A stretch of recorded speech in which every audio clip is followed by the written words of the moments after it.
আসসালামু আলাইকুম।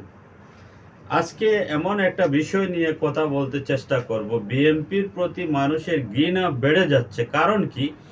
মিজানুর রহমান আজহারীর মতো একজন আলিমকে নিয়ে আলোচনা সমালোচনা। উনি এমন কি বলেছেন উনার বক্তব্যে? উনি তো বিএনপিকে এমন কোনো কিছু বলেন নাই যার কারণে বিএনপি একদম ধ্বংস হয়ে যাবে। বিএনপি একটা জনপ্রিয় দল ছিল। কিন্তু তাদের জনপ্রিয়তা হারাচ্ছে একমাত্র তাদের নেতা কর্মীদের কারণে। আপনি বক্তব্যে উঠে মিজানুর রহমান আজহারীকে হুঁশিয়ারি দিচ্ছেন। দেখেন, বাংলাদেশের মানুষ ইসলাম প্রিয় মানুষ। বাংলাদেশের মানুষ কখনোই বরদাস্ত করবে না একজন আলেমের বিরুদ্ধে আপনি যখন চলে যাবেন যে কোনো দল, তখন বাংলাদেশের মানুষ এটা আর মেনে নিবে না। এটাই হচ্ছে বাস্তবতা। একটা জিনিস ক্লিয়ার করতে চাই, বিএনপি অত্যন্ত জনপ্রিয় ছিল, কিন্তু তাদের জনপ্রিয়তা হারাচ্ছে কেন? কিভাবে হারাচ্ছে? এই আলেমদের পিছনে আলোচনা সমালোচনা এবং চাঁদাবাজি এবং বিভিন্ন দুর্নীতির সাথে জড়িয়ে গেছে বিএনপি। তাদের জনপ্রিয়তা দিন দিন কমে যাচ্ছে। কারণ কি? কারণটা হচ্ছে তাদের নিজের দোষে নিজেরাই দোষী হচ্ছে, নিজের আচরণে। এদেশের মানুষ একদম ঠান্ডা মাথায় চিন্তা করে। আমরা আমরা হলাম ইসলাম প্রিয় মানুষ। এখন যে দলই ইসলামের বিরুদ্ধে যাবে, সে দলকে মানুষ আস্তে আস্তে ঘৃণা করতে শুরু করবে। এটাই বাস্তবতা। আওয়ামী লীগ দেখেন, আলিম ওলামাদের নির্যাতন করেছে, জেল দিয়েছে, জুলুম করেছে।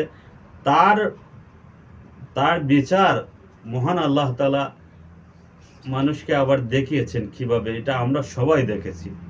কিন্তু বিএনপি যদি তার সুস্থ ধারা রাজনীতিতে ফিরে না আসে, যদি তাদের নেতা, তাদের বড় বড় লিডার যারা আছে, এরা যদি তাদের মুখের লাগাম না টানে, তাহলে বিএনপির ভবিষ্যৎ খুবই খারাপ। বিএনপি তাদের জনপ্রিয়তা হারাচ্ছে তাদের দলের নেতৃবৃন্দের কারণে। এখন উচিত হলো কি, আপনারা যদি এই দেশ আবার ফিরে পেতে চান, চালাতে চান, এমন স্বপ্ন যদি আপনার মনের ভিতরে লালন করেন, তাহলে আপনাকে চেঞ্জ হতে হবে। ওরা আগে যা করছে, ওরা আগে যা করছে সেই রাস্তাটা বাদ দেন।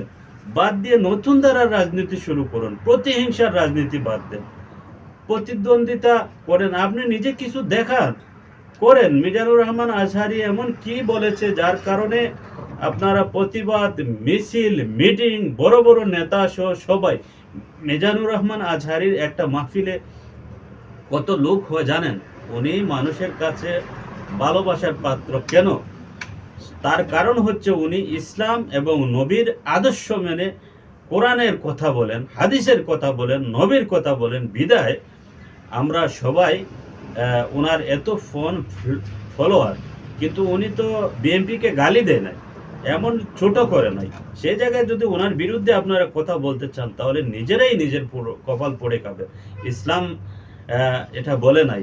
আলিমদেরকে সম্মান দিতে হবে, আলিমদেরকে সম্মান করতে হবে, এটাই বাস্তব। কারণ ওনারা হচ্ছেন আমাদের মাথার তাজ।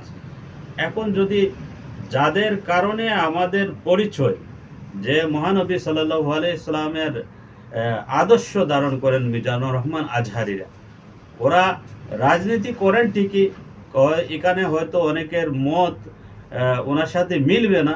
আপনি এক দ্বারা রাজনীতি করুন, উনি এক দ্বারা রাজনীতি করেন, কিন্তু উনি রাজনীতিবিদ পরেও একজন আলিম, এটা আপনার মাথায় রাখতে হবে।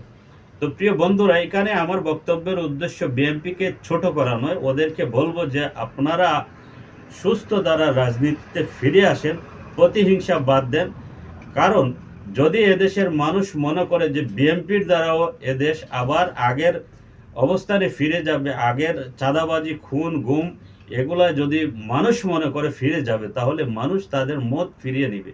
আর আপনারা দিন দিন আপনাদের জনপ্রিয়তা হারাচ্ছেন। এটা আমার কথা নয়, আমি শুনেছি সোশ্যাল মিডিয়ায়। জনপ্রিয় কণ্ঠশিল্পী আসিফ আকবর বলেছেন যে বিএনপির অবস্থা খুবই খারাপ। রমিন ফারহানা বলেছেন বিএনপির অবস্থা খুবই খারাপ। কারণ কি? তাদের নেতাকর্মীদের কারণে খারাপ। বিএনপি একটা জনপ্রিয় দল। আপনাদের জনপ্রিয়তা আপনারা নিজেদের মুখের কারণে হারাবেন না। প্রিয় বন্ধুরা, আমি আমার বক্তব্য এখানে শেষ করছি। আমার সাথে যদি আপনার মত মিলে থাকে তাহলে কমেন্ট বক্সে কমেন্ট করুন। সবাই ভালো থাকবেন। আসসালামু আলাইকুম।